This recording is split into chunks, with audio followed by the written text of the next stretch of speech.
Chicago, like most big cities, has its fair share of unsolved crime. And in most of these cases, somebody saw or heard something.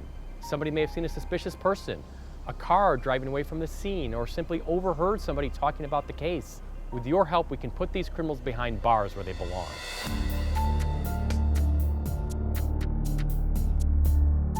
Here in Chicago, we have too many unsolved murders. We need your help.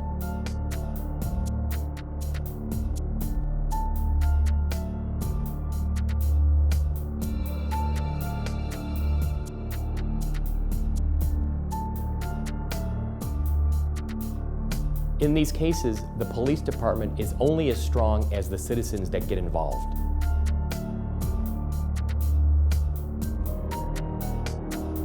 Oftentimes, all the detectives need is a tip, a start. Somebody to call in and say, I saw something. Any little information that you know can be the impetus to solve the entire case.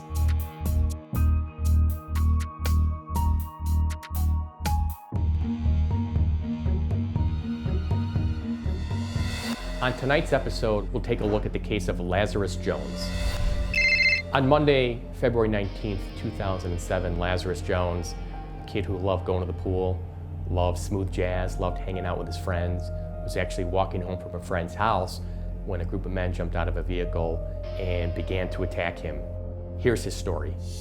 He was just the cutest little baby I ever seen in my life. He was just so hairy. Fun kid.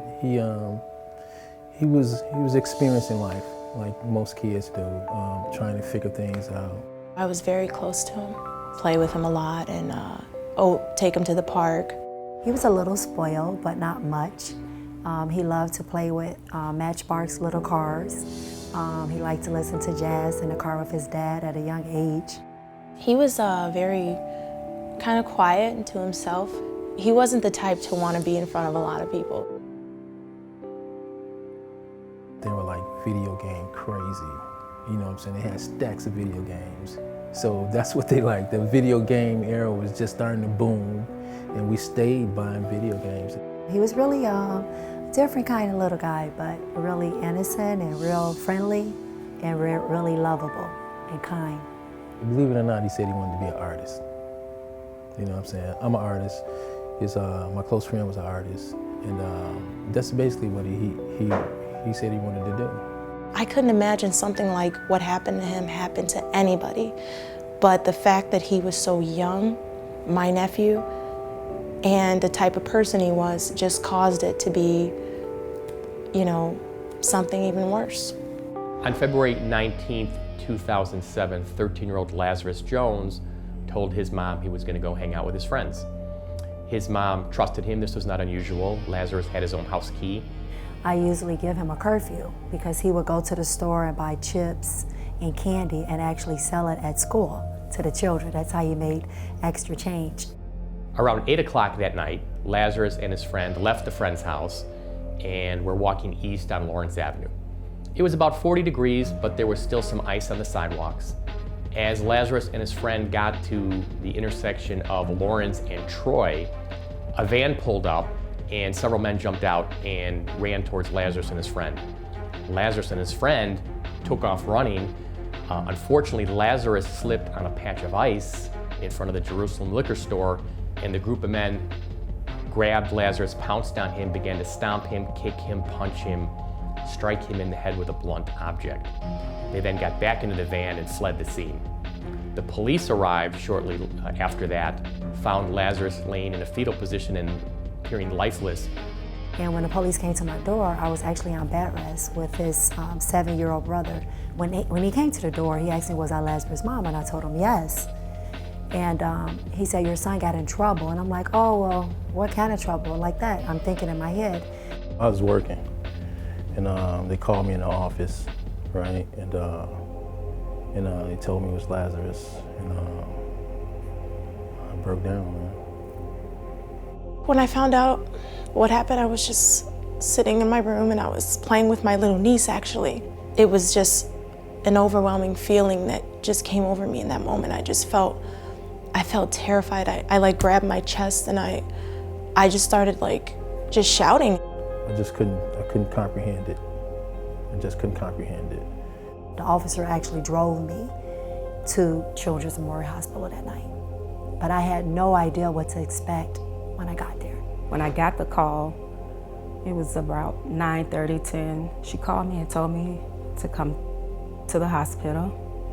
I was on my way to the hospital, and I think it was weird because I felt like I didn't want to believe it. So I was like, maybe this lady is just making it up.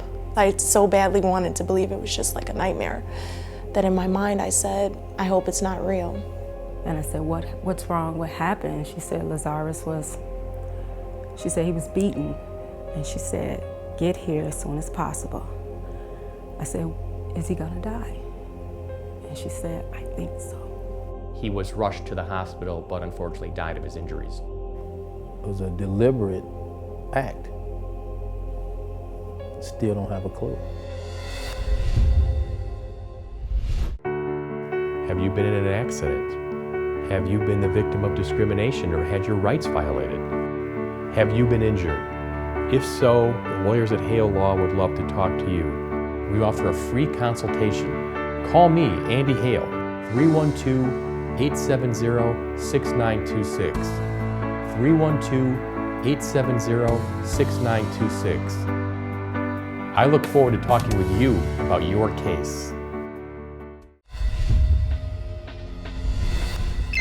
On February 19th, 2007, 13-year-old Lazarus Jones was walking home from a friend's house and walking east down Lawrence Avenue. When he got to the intersection of Lawrence and Troy, a group of men jumped out of a van and began to stomp, beat, kick Lazarus, and basically left him there for dead. When the police arrived, they found Lazarus in a fetal position and lifeless. He was rushed to the hospital, but unfortunately later died of his injuries. During the police investigation, the police did learn that the blunt object used to strike Lazarus in the head was actually a hammer. And the police believed that the men from the van were rival gang members who thought Lazarus, who was only 13, and his friend were rival gang members.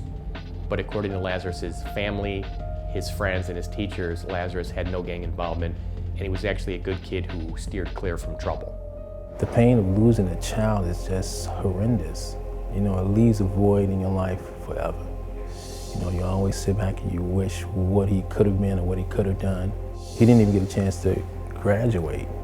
You know what I mean? He didn't get a chance to go to prom, have children or anything, and that hole will always be with me. We feel like he just didn't have a chance to live. He didn't have a chance. Within that first year and a half, I couldn't talk about Lazarus with actually bawling, crying, with tears and snot running out of my nose. It was really hard watching my sister go through this because I was already dealing with my own emotional experience from losing my nephew, and watching her was just, I didn't want to show out too much because I knew whatever she was feeling was something I couldn't imagine. To me, it was just senseless. I mean, for somebody to be so young, to have their life taken away, the ambivalence of the matter just blows my mind. I just can't comprehend that. You know how people sometimes may have blinders on and don't think this will happen to you or crime don't happen here or there. I am so alert right now to things that I am really afraid to even let his 7-year-old brother, when he does get a certain age, to go outside and ride his bike like I let Lazarus. I can't do it. I have seen things that happen to children like Lazarus. I pretty much ignored it almost. And the thing that I ignored came knocking at my door. This case is a little unique. Lazarus was not killed by a gun. He wasn't shot. He was killed with fists, kicks, punches, and being struck with a hammer. It also happened in February, in the winter months. It wasn't the summer. It was a case where somebody had to have seen something. It's 8 o'clock on a busy intersection of Lawrence and Troy in the Albany Park neighborhood. Somebody had to have been on the street at that time and seen something. People had to have heard the people talking about the case, the guys who committed the crime. There's definitely people out there who know something. He was only 13 years old. And I would ask that person that knows anything about him to obviously come forward. Any lead, any information that could help us would be beneficial. I would say do the right thing. Help a child. believe there's quite a few people that probably know exactly what's happening. But like I said before, it's a culture that's being promoted that you don't talk, you don't tell anything. You know, as people know this individual or these individuals are causing havoc in their communities, it's only gonna be a matter of time before they do it to somebody else, okay? Because once they do it once, they're gonna feel that they can do it again and get away with it, and they can do it again and get away with it. When you see crime, say something about it, because it's your community. You have to do something about it, and you have to call in 911 to the cops, because the cops only come when there's what? Crime. But we see crime every day, and we keep silent about it.